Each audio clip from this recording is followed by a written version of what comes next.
My father could convey complex spiritual concepts in very simple, down to earth Tamil. আমার বাবা convey মানে বলতে পারতেন বা ব্যাখ্যা করতে পারতেন কমপ্লেক্স স্পিরিচুয়াল কনসেপ্টস মানে জটিল সমস্ত আধ্যাত্মিক ধ্যান ধারণাগুলো খুব সাধারণ, একদম সাধারণ তামিলেতে, মানে তামিল ল্যাঙ্গুয়েজে।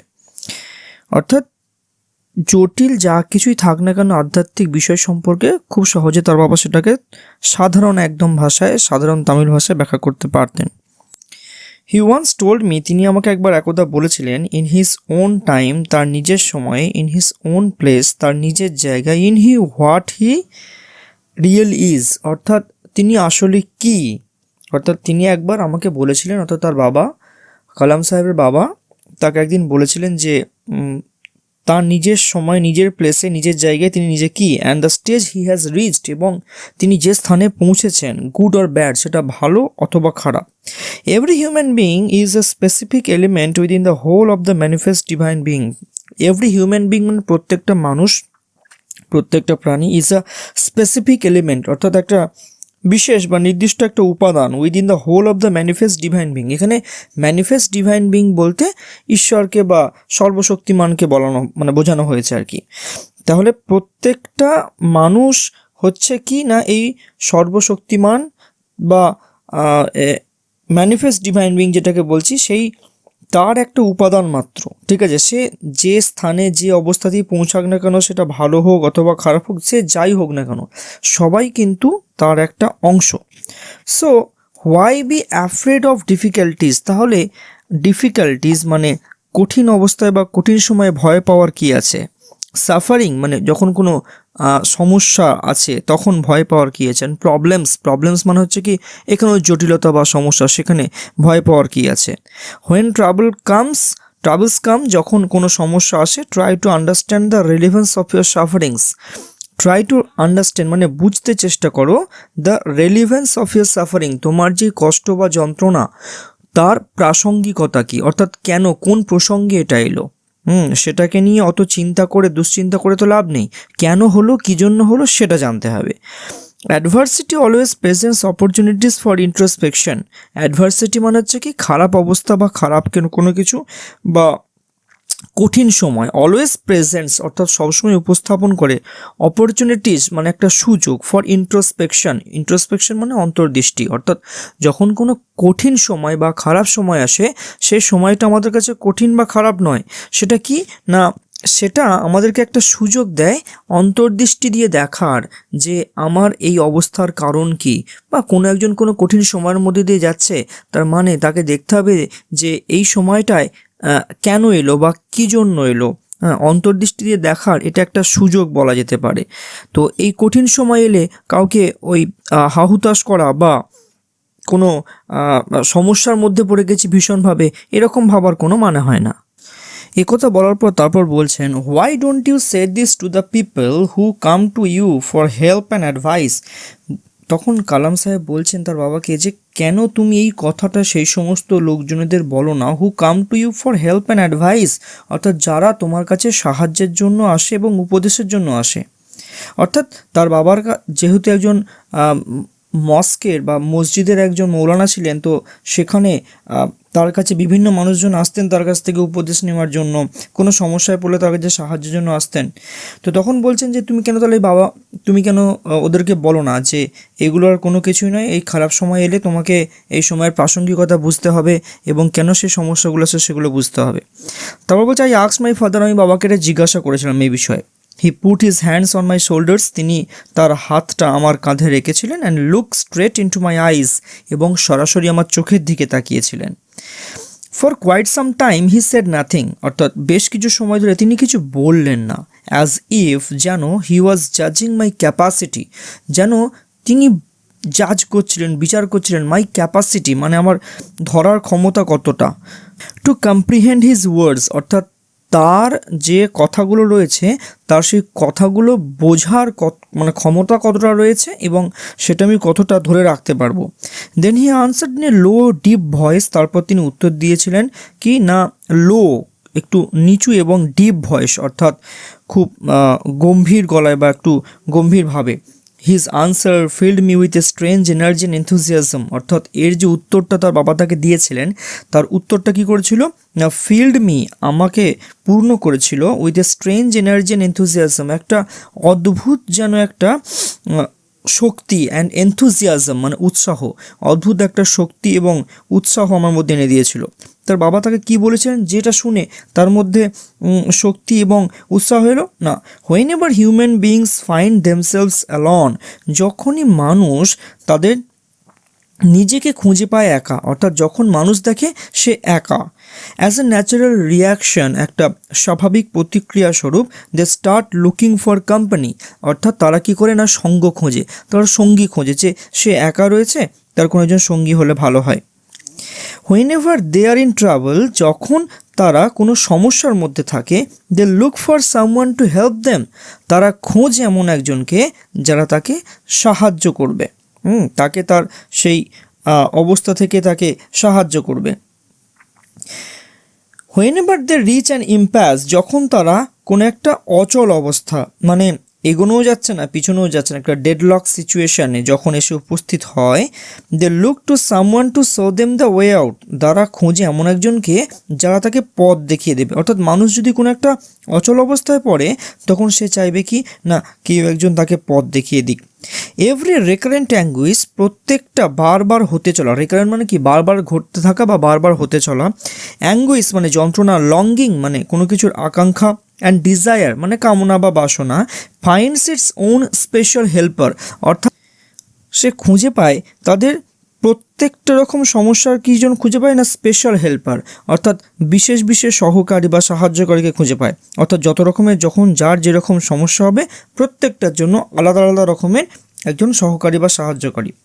For the people who come to me in distress, অর্থাৎ সেই সমস্ত মানুষজনেরা যারা আমার কাছে আসে কোনো ইন ডিস্ট্রেস মানে কোনো সমস্যায় পড়লে বা কোনো বিপদে পড়লে, I am but A go between in their effort, এখানে বাট মানে কিন্তু না, এখানে বাট মানে ছাড়া, I am but A go between মানে মাধ্যম বা হিসাবে কাজ করা, ইন দেয়ার এফার্ট তাদের প্রচেষ্টায়, টু প্রপিসিয়েট ডেমনিক ফোর্সেস, অর্থাৎ টু প্রপিসিয়েট মানে কি প্রশমিত করা, ডেমনিক ফোর্সেস মানে কোনো আসরিক ক্ষমতা বা অশুভ ক্ষমতা বা শক্তিকে, উইথ প্রেয়ার্স অ্যান্ড অফারিংস মানে প্রার্থনা দিয়ে এবং অফারিংস মানে ঈশ্বরকে কোনো কিছু প্রদান করার মাধ্যমে।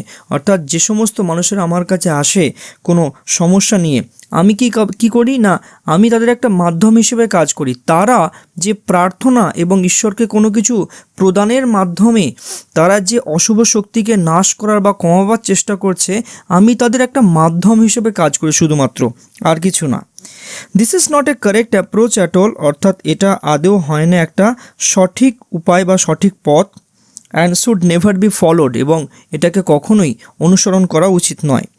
One must understand the difference between A fear ridden vision of destiny, একজনকে অবশ্যই বুঝতে হবে যে আমাদের ভিশন বা যে দূরদৃষ্টি রয়েছে সেটা কীরকম না, ফিয়ার রিডেন অর্থাৎ ভয় মিশ্রিত যে একটা ভাগ্য বা কপাল যেটাকে বলা হয়, সেই মানে ভয় মিশ্রিত যে একটা দৃষ্টি রয়েছে, অর্থাৎ আমার ভাগ্যে যা আছে, আমার ভাগ্যে এরকম ছিল তাই হয়েছে, সে এটা হবেই, তো এরকম একটা দৃষ্টি হয় একজনের। আরেকজনের কি থাকে, and the vision that enables us to seek the enemy of fulfilment within ourselves, এবং আমাদেরকে সেই খুঁজে বের করতে হবে কোনটাকে না, দ্য ভিশন যে দৃষ্টিটা that enables us to seek the enemy of fulfillment within ourselves, অর্থাৎ আমাদেরই মনের ভেতরকার একটা আকাঙ্ক্ষা পূরণের বাসনারূপী একটা শত্রু রয়েছে, তো সেই শত্রুটাকে আমাদেরকে খুঁজে বের করতে হবে, সেটাকে এই যে দৃষ্টিটা রয়েছে সেই দৃষ্টিটাকে খুঁজে বের করতে হবে। অর্থাৎ একজনের থাকে কি না ভয় মিশ্রিত কি ভাগ্যের যে একটা ভয় রয়েছে যে আমার কপালে যা আছে হবে বা কপালে কী আছে হবে, সেই একটা দৃষ্টি রয়েছে।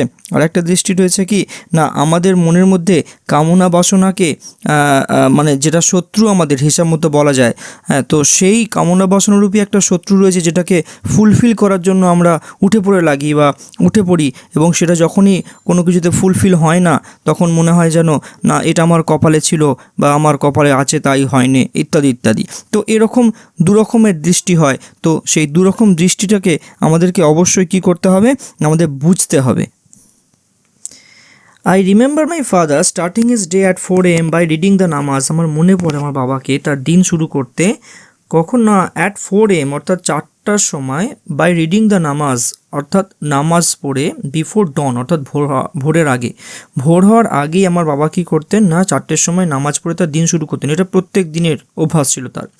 আফটার দ্য নামাজের পরে he use to walk down to a small coconut Grove, তারপর তিনি হেঁটে যেতেন একটা ছোট্ট নারকেল বাগানে। উই ওন্ড, অর্থাৎ যেটা আমাদের ছিল, আমাদের অধিকারে ছিল, about 4 Miles from our home, অর্থাৎ আমাদের বাড়ির থেকে যেটা 4 মাইল দূরে ছিল, অর্থাৎ 4 মাইল দূরে তিনি প্রত্যহ সেখানে যেতেন এবং সেখানে হেঁটে যেতেন এবং সেই নারকেল বাগানে তিনি যেতেন। এবং he would return with about a dozen coconuts, এবং তিনি ফিরে আসতেন with about a dozen coconuts, অর্থাৎ প্রায় 1 ডজন কোকোনাট মানে নারকেল নিয়ে, টাইড টুগেদার, অর্থাৎ যেটা বাঁধা থাকতো, থ্রোন ওভার হিজ শোল্ডার্স, অর্থাৎ যেটা তার কাঁধে বেঁধে তিনি কাঁধে করে নিয়ে আসতেন। থ্রোন মানে এখানে ফেলে দেওয়া, এখানে থ্রোন ওভার হিজ শোল্ডার্স মানে তার কাঁধে ফেলা থাকতো, অর্থাৎ তিনি কাঁধে করে সেই প্রায় 1 ডজন নারকেল নিয়ে আসতেন সেই বয়সেও। And only then would he have his breakfast, এবং তারপরে তিনি তার ব্রেকফাস্ট করতেন, তার আগে নয়, এত কিছু কাজ করার পরে। This remained his routine even when he was in his late 60s, যখন তার 60-এর দিকের শেষের দিকে বয়স হলো, অর্থাৎ 60-এর শেষের দিকে যখন তার বয়স হয়ে গেলো, তখনও কিন্তু তার এই রুটিনটাই চলেছিল, কন্টিনিউ করেছিল। I have throughout my life tried to emulate my father in my own world of science and technology. আমি থ্রু আউট মাই লাইফ, আমার সারা জীবনে ট্রাইড টু এমুলেট, চেষ্টা করেছিলাম অনুসরণ করতে। এখানে এমুলেট মানে অনুসরণ করা বলা যেতে পারে। মাই ফাদার, অর্থাৎ আমার বাবার সেই সমস্ত কথাবার্তাগুলো বা ভাবনা চিন্তাগুলো বা ধ্যান ধারণাগুলো, in my own world of science and technology, আমার যে বিজ্ঞান এবং প্রযুক্তির যে দুনিয়া, অর্থাৎ তিনি যেহেতু সায়েন্টিস্ট ছিলেন, তার বিজ্ঞান এবং প্রযুক্তি নিয়ে কাজ, তো সেই বিজ্ঞান এবং প্রযুক্তির দুনিয়ায় তিনি সেটাকে ব্যবহার করেছেন বা চেষ্টা করেছেন অনুসরণ করার। I have endeavoured to understand the fundamental truths reveal to me by my father. I have endeavoured, অর্থাৎ আমি চেষ্টা করেছি বা প্রয়াস করেছি, টু আন্ডারস্ট্যান্ড, বুঝতে, দ্য ফান্ডামেন্টাল ট্রুথস, অর্থাৎ সেই যে মৌলিক সত্যগুলো, reveal to me by my father, অর্থাৎ যেটা আমার কাছে প্রকাশ করা হয়েছিল আমার বাবার দ্বারা। অ্যান্ড ফিল কনভিন্সড, এটা ভেবে খুব আশ্বস্ত হয়েছি, দ্যাট যে দেয়ার এক্সিস্টস এ ডিভাইন পাওয়ার, যে একটা অবশ্যই কোনো ডিভাইন পাওয়ার বা স্বর্গীয় ক্ষমতা আছে, that can lift one up from confusion, যেটা কি করে কোনো একজনকে উঠতে সাহায্য করে। কোথা থেকে না, কনফিউশন মানে কোনো সমস্যা বা জটিলতায় রয়েছে সেখান থেকে, বা ধন্দে রয়েছে, মিজারি দুঃখ কষ্ট থেকে, মেলানকলি মানে দুঃখ, অ্যান্ড ফেলিয়ার এবং ব্যর্থতা, অ্যান্ড গাইড ওয়ান এবং কোনো একজনকে গাইড করে বা পথ দেখায়, টু ওয়ানস ট্রু প্লেস একজনের যে সত্যি করে স্থান যেখানে বা যেখানে সে পৌঁছতে চায় সেই জায়গায় পৌঁছতে সাহায্য করে, এরকম অবশ্যই একটা ডিভাইন পাওয়ার বা স্বর্গীয় ক্ষমতা অবশ্যই রয়েছে যেটা থেকে কোনো একজনকে সাহায্য করে। এটা উনি তার নিজের ব্যক্তিগত জীবনে উপলব্ধি করেছেন। তো বিভিন্ন রকম খারাপ অবস্থা, কঠিন অবস্থা, দুঃখ এরকমের মধ্যে দিয়ে উনি গেছেন এবং অনুভব করেছেন যে নিশ্চয়ই কোনো না কোনো একটা দৈবিক শক্তি আছে যেটা তাকে সাহায্য করছে। At once an individual severs his emotional and physical bond. At once মানে তখনই বা যখনই, অ্যান ইন্ডিভিজুয়াল কোনো একজন ব্যক্তি, সিভার্স মানে ছিন্ন করে, his emotional and physical bond তার যে আবেগগত এবং শারীরিক যে বন্ধন, আবেগগত বন্ধন এবং শারীরিক বন্ধন, he is on the road to freedom তখন সে স্বাধীনতার পথে, হ্যাপিনেস আনন্দের পথে, অ্যান্ড পিস অফ মাইন্ড এবং মনের শান্তির পথে সে এগিয়ে যায়। অর্থাৎ যখন কোনো একজন ব্যক্তি তার আবেগগত বন্ধন এবং শারীরিক বন্ধনকে যখন সে ছিন্ন করে তখন সে স্বাধীন এবং সে সুখী, আনন্দিত এবং মনের শান্তির পথে এগিয়ে যায়। অর্থাৎ কালাম সাহেব বারবার বলতে চাইছেন যে তার জীবনে তার বাবা তাকে যেভাবে পথ দেখিয়েছেন, তাকে যেভাবে রাস্তা দেখিয়েছেন যে হ্যাঁ আসলে জীবনটা কি বা জীবনের ফান্ডামেন্টাল ট্রুথসগুলো কি, অর্থাৎ মৌলিক সত্যগুলো কি, সেগুলোকে তিনি বরাবর মেনে চলেছেন এবং সেগুলোকে নিয়ে এগিয়ে গেছেন। অটোবায়োগ্রাফি তার যে রয়েছে উইংস অফ ফায়ার, সেটাকে পড়লে বাকিটা খুব ভালোভাবে বোঝা যায়।